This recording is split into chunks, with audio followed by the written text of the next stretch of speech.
Olá, boa noite. Veja no Brasil TV. O presidente Lula passa bem depois da cirurgia de emergência para drenar um coágulo na cabeça. No Rio de Janeiro, uma médica da Marinha é baleada dentro do Hospital Naval durante uma cerimônia na Escola de Saúde. Terça-feira de mutirão contra a dengue em Betim, Minas Gerais. E ainda, no Dia Universal do Palhaço, o espetáculo no Hospital do Câncer de Pernambuco leva shows de circo para animar o tratamento dos pacientes. Terça-feira, dia 10 de dezembro, agora no Brasil TV.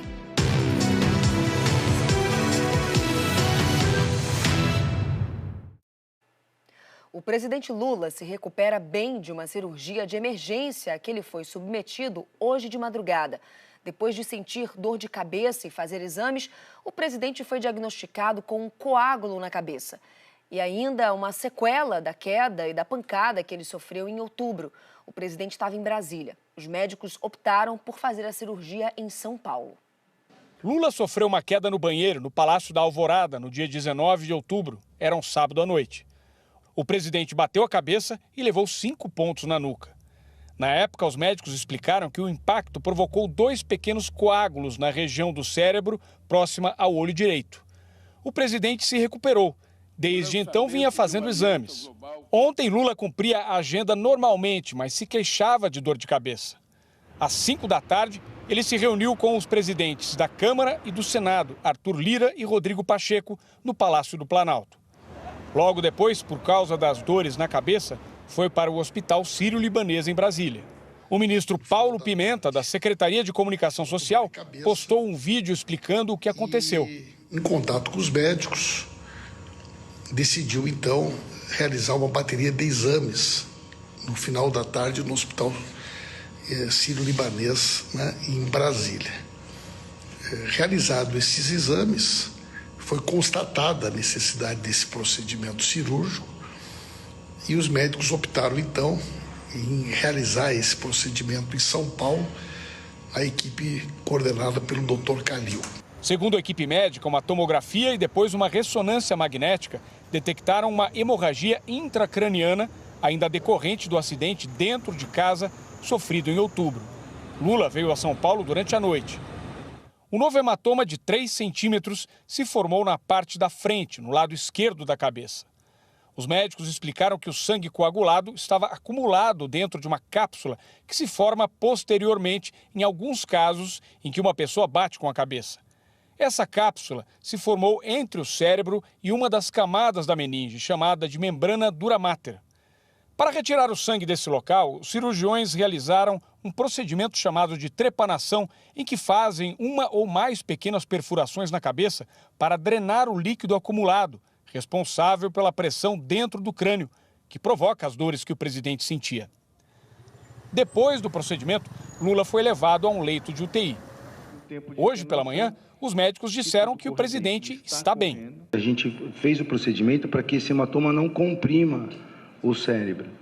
Então ele fica sem sequela, o cérebro está livre de qualquer compressão ou lesão. O importante é que ele não teve lesão no cérebro. O hematoma, o sangramento não era dentro do cérebro, fora do cérebro. E foi drenado totalmente. Eu acompanhei o presidente desde a saída do palácio, durante todo o percurso, tanto de ambulância quanto no percurso aéreo, o presidente esteve lúcido, orientado, conversando, da mesma forma como se encontra agora, lúcido, orientado, conversando e comendo. A equipe também explicou a relação da queda do presidente em outubro com a cirurgia de hoje. Esse hematoma fica dentro de uma cápsula e essa cápsula é muito vascularizada. O organismo, para se defender, envolve o coágulo antigo e vai absorvendo, ele vai diminuindo devagarzinho.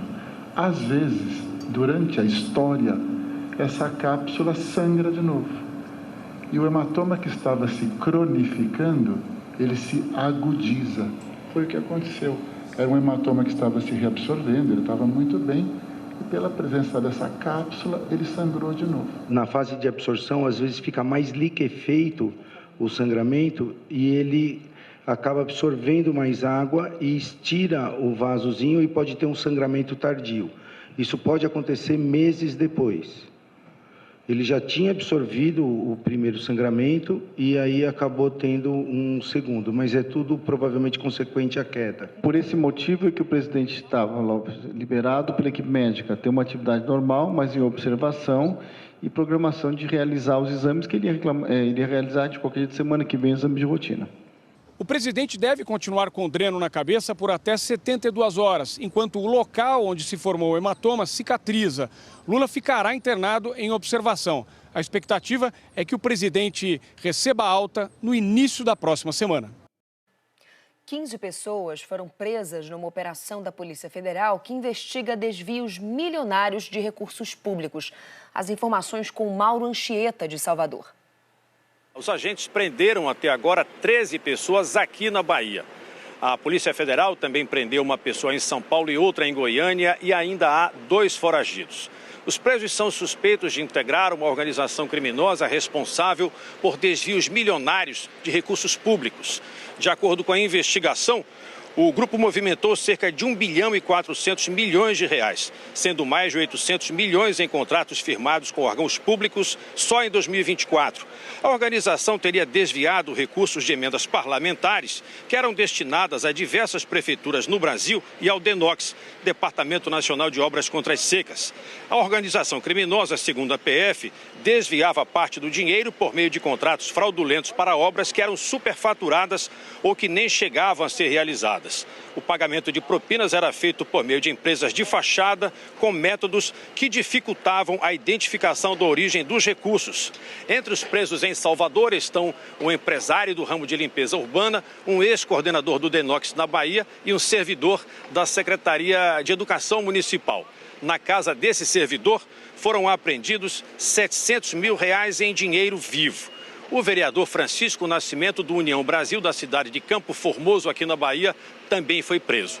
Quando a PF chegou para cumprir o mandado de prisão, ele jogou uma sacola cheia de dinheiro pela janela. Nós não conseguimos contato com a defesa do vereador. A Justiça determinou ainda o bloqueio de bens obtidos pela organização, como barcos, relógios, joias e imóveis. A Polícia Federal cumpre ainda 43 mandados de busca e apreensão. Policiais civis e militares e promotores do GAECO cumpriram 28 mandados de busca e apreensão em mais uma fase da Operação Torniquete, no Rio de Janeiro. Um dos alvos é o traficante Fernandinho Beiramar, preso numa penitenciária de segurança máxima.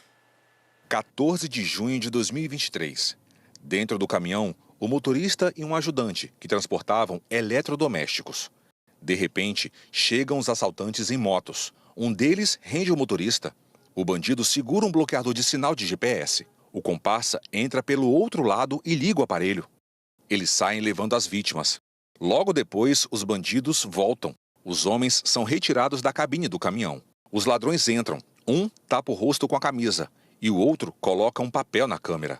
Segundo a polícia, a carga foi levada para um terreno no bairro Jardim Ana Clara, em Duque de Caxias.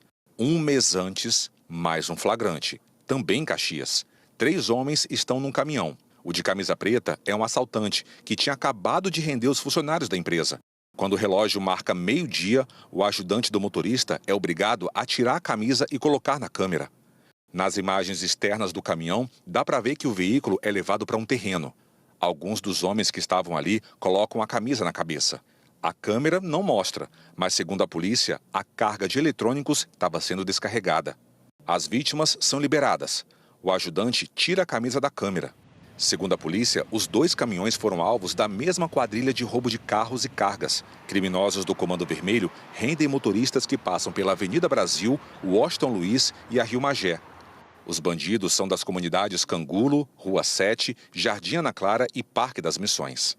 A polícia descobriu que as ordens para que esses crimes aconteçam vêm de dentro de um presídio, fora do Rio e de segurança máxima. Segundo as investigações, quem comanda boa parte desses roubos de veículos e de cargas na região da Baixada Fluminense é Luiz Fernando da Costa, Fernandinho Beiramar, preso há 23 anos. O traficante está em Catanduvas, no Paraná. Além dele, outros 27 homens foram denunciados pelo GAECO, o Grupo de Atuação Especializada no Combate ao Crime Organizado do Ministério Público. Essa manhã, agentes da Delegacia de Campos Elíseos, responsável pelas investigações, promotores do GAECO e policiais do Batalhão de Duque de Caxias foram para as ruas cumprir 28 mandados de busca e apreensão, 11 deles dentro de presídios. É mais uma fase da Operação Torniquete contra o roubo de cargas. Segundo as investigações, Beramar chefiava a quadrilha junto com Marcílio Alves do Nascimento, Coroa, Cristiano Gregório Lucena, o Zé Galinha, Leandro da Conceição Oliveira, o Malvadão, e Roger de Oliveira Fernandes, o Geraldão. Eles abordavam os motoristas e eles detinham conhecimento técnico acerca da estrutura de prevenção de roubos das empresas. Quando a porta é bloqueada, o rastreio dos caminhões, inclusive quando os caminhões eram telados ou não, e ainda se havia escolta fazendo a proteção dessa carga. 2 homens foram presos em flagrante. Esse estava com uma moto roubada e drogas. O outro estava com uma pistola, rádios de comunicação, maconha e cartões de crédito roubados, segundo a polícia. Os agentes também encontraram no Parque das Missões um aparelho bloqueador de sinais de GPS. A polícia calcula que a quadrilha tenha causado um prejuízo de mais de 4 milhões de reais em um ano. E como nós comprovamos a atuação do Fernando Beramar nessa engrenagem, nós conseguimos, junto ao Presídio Federal de Catanduvas, suspender a visita de seus parentes. Possivelmente, eles estariam passando informações da logística do crime em Duque de Caxias. Ainda no Rio de Janeiro, uma militar da Marinha, médica, foi baleada na cabeça hoje de manhã durante um evento dentro da Escola de Saúde da Marinha. O Diego Aidar tem as informações. Esse caso aconteceu aqui na Escola de Saúde da Marinha, que fica na entrada do Complexo do Lins, na zona norte do Rio. A capitã de Mar e Guerra, Gisele Mendes de Souza e Melo, foi atingida na cabeça quando participava de uma cerimônia. Ela passou por cirurgia e o estado de saúde dela, segundo a Marinha, é considerado grave. Ela é superintendente de saúde da unidade. A Polícia Militar confirmou que fez uma operação no Complexo do Lins essa manhã e que bandidos atacaram os policiais. Diego Aidar para o Brasil TV. A Marinha está investigando o caso. Ainda não se sabe de onde partiu o tiro que atingiu a médica. E a Polícia Rodoviária Federal fez uma operação contra a venda do chamado rebite. É uma droga usada pelos motoristas para inibir o sono e que contribuiu para uma quantidade muito grande de acidentes. Os suspeitos presos hoje seriam responsáveis por fabricar, vender e distribuir o rebite para caminhoneiros. A ação acontece em Goiás, na Bahia, no Tocantins e em São Paulo. Cerca de 300 agentes da Polícia Rodoviária Federal e do GAECO estão nas ruas. De acordo com a PRF, do ano passado para cá, foram apreendidos quase 500 mil comprimidos de anfetamina no Brasil. 82% das apreensões foram em Goiás. Foi definido hoje o nome do interventor da Saúde Pública de Goiânia. A intervenção foi determinada ontem pela Justiça de Goiás a pedido do Ministério Público. Promotores apontaram problemas graves na estrutura do sistema. Essa decisão sobre a intervenção do governo de Goiás sobre a saúde do município de Goiânia foi tomada pelos desembargadores do Tribunal de Justiça. Nesta segunda-feira, durante o julgamento, os 21 desembargadores votaram pela intervenção. A partir de agora, o interventor tem até o dia 31 de dezembro para tentar reorganizar o sistema público de saúde da capital. O governador do estado, Ronaldo Caiado, e o prefeito eleito, Sandro Mabel, indicaram para esse cargo de interventor o médico Márcio de Paula, que já tem uma larga experiência no sistema público de saúde de Goiânia. O pedido de intervenção foi feito pelo Ministério Público, depois que os promotores constataram o desabastecimento dos estoques de medicamentos nas unidades de saúde. Também a falta de profissionais, faltas de UTI e também viaturas do SAMU paradas porque faltava combustível. O ápice da crise da saúde em Goiânia aconteceu 2 semanas atrás, quando o então secretário de Saúde, Wilson Polara, e 2 assessores dele foram presos, segundo o Ministério Público, suspeitos de organização criminosa, de pedirem propina e de pagarem irregularmente alguns contratos com os fornecedores. Verão chegando, época de calor e chuva e, infelizmente, gente, essa é a combinação perfeita para a proliferação do Aedes aegypti. Por isso que é tão importante ficar atento e, claro, colocar em prática as formas de prevenção. Em Betim, em Minas Gerais, hoje foi dia de mutirão contra as arboviroses. A luta para combater o Aedes aegypti é feita de casa em casa. Quem já teve dengue sabe o quanto os sintomas são ruins. Por isso, a prevenção é essencial. A Regiane faz questão de receber os agentes em casa e prestar atenção em cada orientação. Foi muito sofrido, porque aqui em casa é 5 pessoas. Aí os outros 4, tudo teve dengue, chikungunya.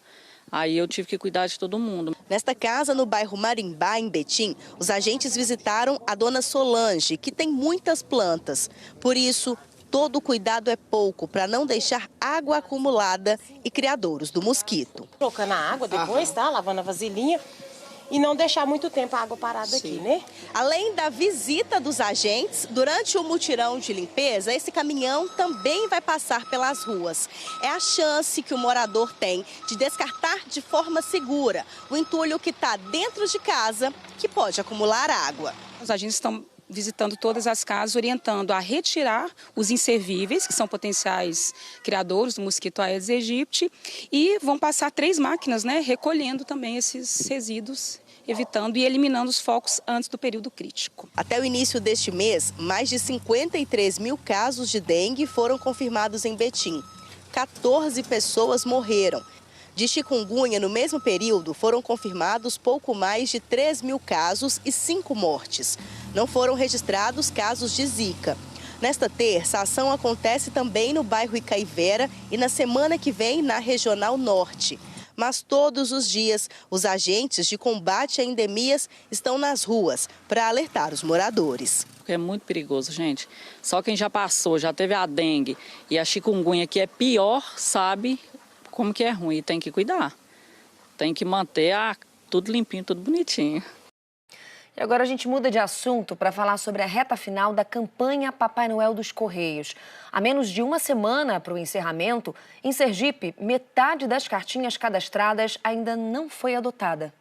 A empresa que Diego trabalha, pelo 2º ano seguido, se transformou em uma ajudante do Papai Noel. A retribuição nossa como profissional, como pessoal, é grande. Quem ganha, na verdade, é a gente, que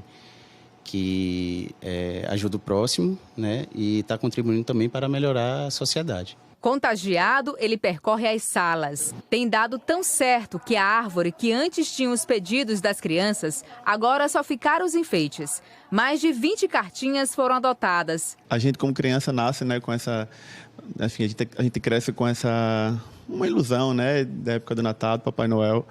Então é muito bom que a gente faça algo para não frustrar essas crianças, né? Seu Alberto e a neta leram muitas cartinhas antes de escolher. Foi solicitação dele esse ano e todos os anos eu sempre venho. Mas esse ano estou atendendo o pedido dela. Eu vi pela TV e fiquei emocionada. Eu posso fazer isso, eu posso proporcionar isso, por que não? Tanira foi uma criança com 9 irmãos. Ela sabe bem a dificuldade de conseguir realizar o sonho de uma criança. Muito difícil mesmo. Chega essa época, não tem um presentinho, né, para dar, é complicado. Só que muitos pedidos ainda não foram atendidos. Ano passado, mais de 7 mil crianças foram presenteadas. Foi um número recorde. Esse ano, 11 mil cartinhas foram escritas, mas apenas a metade foi adotada. Aqui é só um dos locais que os presentes ficam. Eles estão na fase da triagem. Até o dia 12, qualquer pessoa pode adotar. O presente precisa ser entregue neste mesmo dia, é o prazo final. Quem lê esses rabiscos e vê esses desenhos fica comovido a eternizar a magia do Natal. Querido Papai Noel, gostaria muito de ganhar um kit de canetinhas. Tirei notas boas, me comportei e obedeci os meus pais. Quero muito este kit para desenhar com meu irmão. 27 de novembro de 2022, assinado Micaele. A gente vê cada pedido simples, cada coisa, sabe, que pra gente não tem tanto valor, mas para eles, tanta coisa simples, bola de gude. Tenho crianças pedindo um abraço. Se você quer adotar uma cartinha, ainda dá tempo. blognoel.correios.com.br é um endereço para todo o Brasil. Pois é, gente, faltam 2 semanas para o Natal e ainda tem gente em busca de árvores e acessórios para decorar a casa. Nessa reta final para as festas, é inclusive possível encontrar alguns itens em promoção. No bairro de São José, área central do Recife, clientes encontram várias opções de acessórios natalinos. Vendedores ambulantes têm aos montes. Maria veio em busca de um pisca-pisca para a árvore. Tudo para agradar os filhos, de 3 e de 7 anos. Faltando alguns dias para o Natal, está em tempo de pechinchar. Assim, é bom sempre dar uma pesquisada, né? Para estar dando uma olhadinha nos preços e buscar o que está dentro do orçamento. As lojas também oferecem variedade. Márcio veio com a mulher comprar alguns detalhes para finalizar um dos maiores símbolos desta época. Está faltando só alguns adereços, né? Para ficar mais completa a nossa árvore de Natal. Deixar a compra desses itens para mais adiante tem algumas vantagens. Nesta loja, o preço das árvores está mais barato. Esta era R$ 349,90. Está saindo por R$ 326,90. A que custava R$ 229, baixou para R$ 206,50. Alguns produtos que a gente sabe que a clientela gosta, a gente fez um valor diferenciado, mas assim, tem muito produto ainda com a venda legal. E assim, sempre quando o cliente vem, a gente negocia a venda. Entre os enfeites, os mais procurados para ornamentar são as bolas, em diferentes formatos e tamanhos, os festões coloridos e as fitas. Um carretel com 9 metros varia de R$ 19,90 até R$ 59,90. Aqui mesmo, eles fazem os laços. Isabela veio com a tia Selma. Disseram que se demorassem mais um pouco para fazer as compras, não iriam encontrar tantas opções. Foi de última hora e a gente está saindo no prejuízo, com algumas coisas faltando. Mas e preço nessa época? Estão encontrando com um valor assim mais barato, já que passou aquele momento de maior procura? Tem algumas coisas assim em promoção, mas muitos preços se mantêm assim. Mas estão preços ok, bem acessíveis, bem tranquilos. A seguir, a temporada de chuva traz de volta o drama de quem vive em áreas de risco. É daqui a pouco.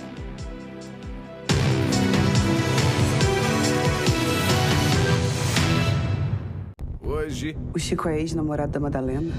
Você mentiu pra mim esse tempo todo, não foi, Chico? Como assim, Cacá? Como assim? Que história é essa agora? Eu sou teu amigo. Que amigo que, Chico? Você me usou. Me usou pra separar o João da Madalena. Foi ou não foi? Volta por cima. Ninguém nasce odiando uma pessoa pela cor da pele, origem, religião ou por viver com HIV. O vírus HIV a gente enfrenta com prevenção e tratamento. O vírus preconceito e estigma enfrentamos com atitude com a lei, porque racismo, estigma e discriminação são crimes. Então tire o preconceito do caminho que a gente vai passar com nosso amor. HIV e AIDS, prevenir, tratar e cuidar. Apoio Globo. É nessa energia. Suspenderam os jardins da Babilônia. Nessa emoção. A alegria de estar aqui com vocês é sobre-humana. Com altos encontros. Nós somos muitos, não somos fracos. Altas amizades. Eu sempre tive o Pélix como uma referência muito grande. Continua sendo uma referência muito grande. Mas hoje um dos meus melhores amigos da vida. Chega de mentiras. Altas canções. Todo mundo cantando todas as músicas, todas. Noites de sábado na Globo. Mama África, a minha mãe é mãe solteira. É pra curtir. Vou deixar, a vida me leva. Se eu não estivesse aqui, eu ia estar com muita dor de cotovelo. Até altas horas. Domingo, quem desperta você é a emoção. Vamos desafiar a gravidade. Emoção que faz a gente vibrar. O Brasil é medalha de bronze no judô. Domingo, na Globo, o esporte é espetacular. Ações que fazem diferença também fazem um mundo melhor. Um dia de cada vez. Querem revistar minha bolsa? Eu mesma abro pra vocês. Não todo mundo que tá aqui achar que eu peguei essa porcaria. É mais um exemplo de como nós, negros, somos tratados por essa sociedade preconceituosa. E é uma vergonha que a justiça não faça valer a Lei Afonso Arinos. Transformar a realidade faz bem para o mundo e para todo mundo. Globo, fazer diferença todo dia. Hoje é um novo dia, de um novo tempo que começou. Nesses novos dias, as alegrias serão de todos. É só que todos nossos sonhos serão verdade. O futuro já começou. Hoje a festa é sua, hoje a festa é nossa. É de quem quiser, quem vier. A festa é sua, hoje a festa é nossa. É de quem quiser. Os nossos sonhos serão verdade. O futuro já começou.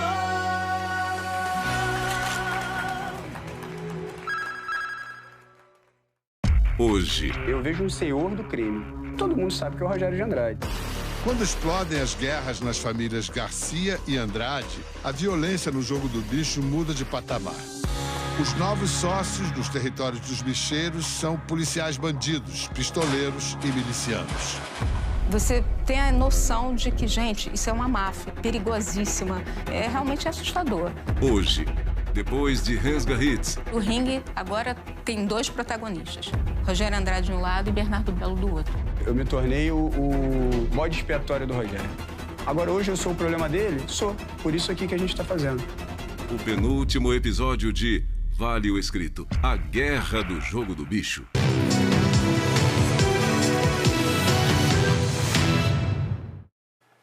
Brasil TV de volta com uma informação sobre o caso da médica baleada dentro do Hospital da Marinha, no Rio de Janeiro. A capitão de mar e guerra, a médica Gisele Mendes de Souza Melo, não resistiu e morreu no fim da tarde. Agora a gente fala dessa época de calor e chuva. Em São Paulo, a chegada dos temporais de verão deixa quem vive nas áreas de risco em alerta. O último levantamento da Defesa Civil mostra que 220 mil famílias moram em locais perigosos na capital.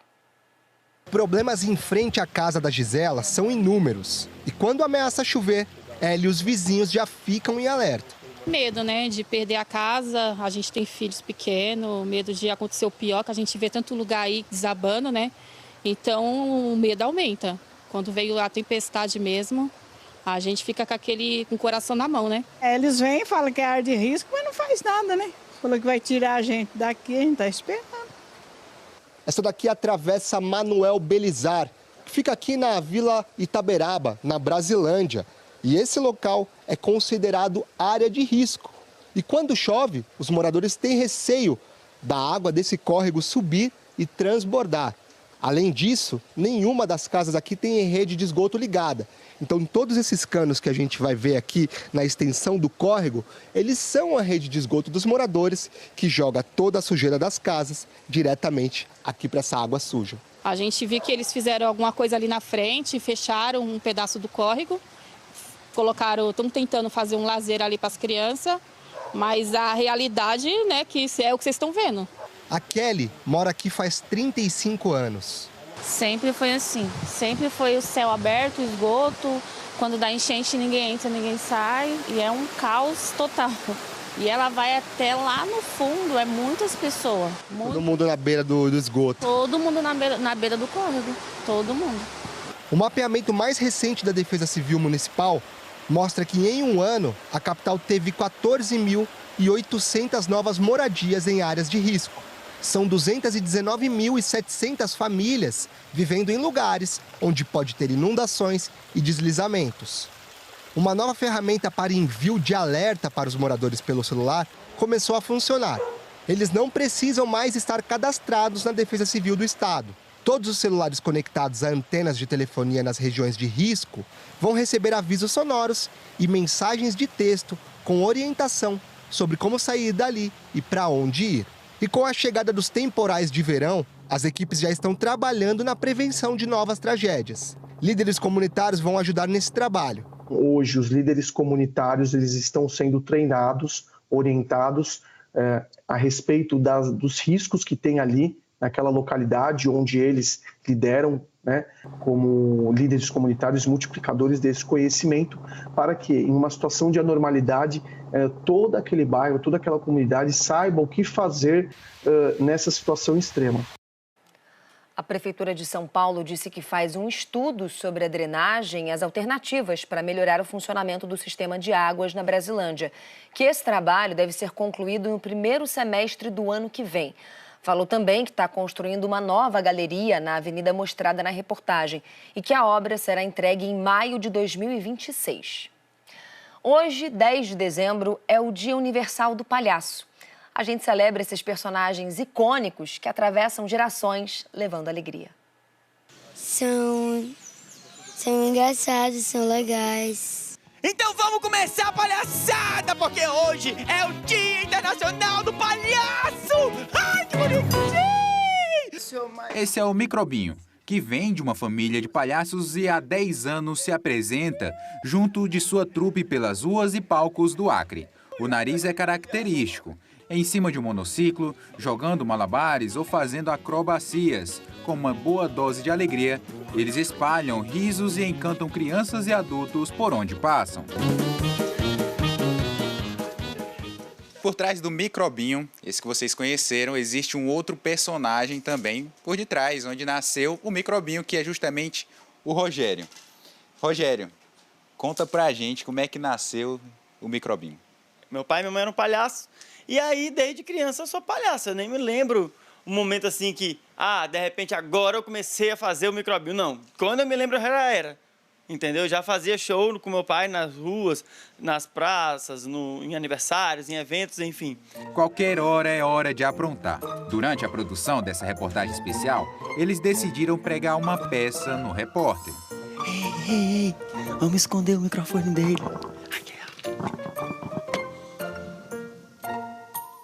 Quero achar o microfone. Perdi aqui. Perdeu o quê? Tá contigo, né, bicho? Não. Eu tinha deixado aqui em cima.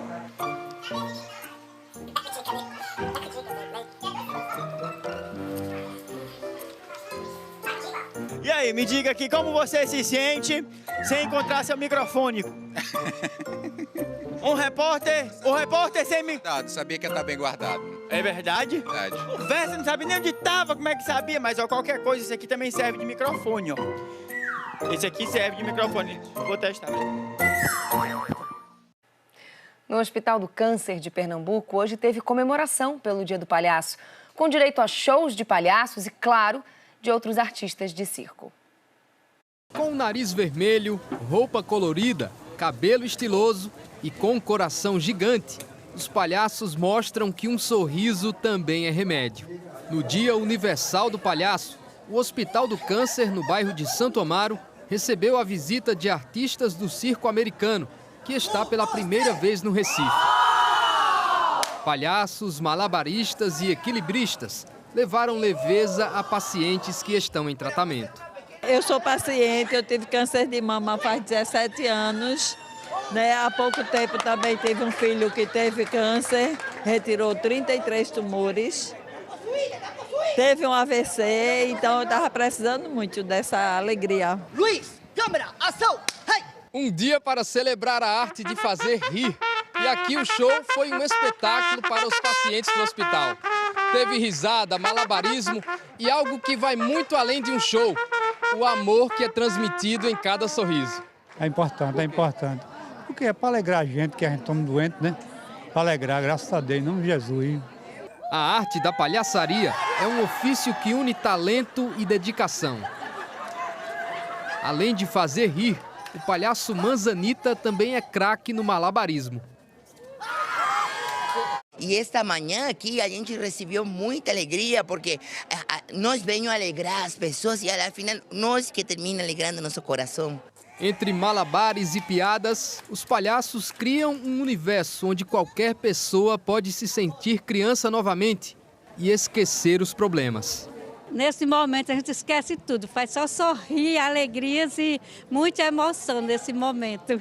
Estou feliz, muito feliz. Isso é transmitir luz, é muito importante nos dias de hoje e sempre a gente poder, por mais que você estiver dodói daqui de dentro, a gente pode ser um pedacinho de luz na vida de alguém. Como sim, eles estão sendo na minha vida, né?